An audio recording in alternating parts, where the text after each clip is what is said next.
अगर अश्वत्थामा अपने प्रतिशोध में इतना सफल हो जाता कि पांडव, द्रौपदी और अजन्मे परीक्षित सब समाप्त हो जाते, तो क्या होता भारत का भविष्य? क्या फिर हम वैसी ही सभ्यता में होते जैसी आज है, या फिर हमारा इतिहास रक्त, भय और अराजकता से लिखा गया होता? ये केवल एक कल्पना नहीं, बल्कि उस वैकल्पिक इतिहास की झलक है जिसने भारत की आत्मा तक को झकझोर दिया होता।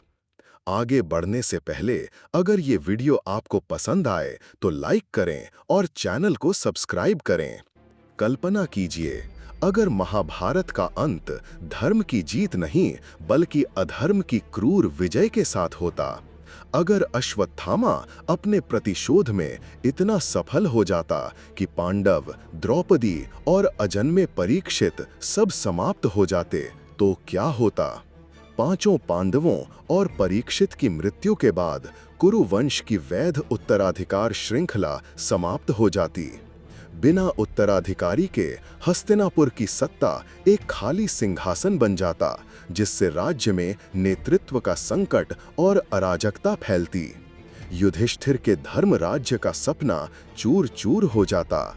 सत्ता के लिए छोटे-छोटे राजाओं, जनपदों और सेनापतियों के बीच खूनी संघर्ष शुरू हो सकते थे।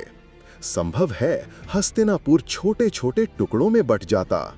अश्वत्थामा की विजय को अधर्म की जीत माना जाता। इससे समाज में धर्म और नैतिकता के प्रति विश्वास डगमगाने लगता। धर्म के नाम पर जीने वाली संस्कृति शायद हिंसा और प्रतिशोध की पूजा करने लगती। यदि द्रौपदी भी मारी जाती तो नारी शक्ति, त्याग और सहनशीलता का प्रतीक समाप्त हो जाता। इससे भारतीय समाज में स्त्री की भूमिका और सम्मान पर गहरा नकारात्मक प्रभाव पड़ता। अगर श्री कृष्ण परीक्षित को न बचा पाते तो उनके अवतार का उद्देश्य अधूरा रह जाता।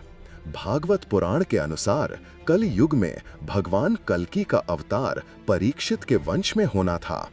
इस वंश के नष्ट हो जाने से कल युग का धार्मिक संतुलन ही बिगड़ जाता। वर्तमान में अश्वत्थामा एक शापित, अमर और दुखी योद्धा के रूप में जाना जाता है, लेकिन अगर वो पूरी तरह सफल होता तो वो क्रूरता और अधर्म का स्थायी प्रतीक बन जाता। एक ऐसा नाम जिससे लोग श्रद्धा नहीं, डर महसूस करते। वर्तमान महाभारत न्याय, क्षमा और पुनर्निर्माण का संदेश देती है, लेकिन अश्वत्थामा की पूर्ण सफलता से ये कथा निराशा, अधर्म और अराजकता की कहानी बन जाती। आज महाभारत हमें संयम, धर्म और क्षमा का पाठ पढ़ाती है, लेकिन इस वैकल्पिक अंत में ये कथा प्रतिशोध, हिंसा और सत्ता की प्यास को महिमामंडित करती। यदि अश्वत्थामा अपने प्रतिशोध में पूरी तरह सफल हो जाता तो महाभारत केवल एक महायुद्ध नहीं, बल्कि धर्म के पतन, न्याय की हार और मानवता की कथा बन जाती।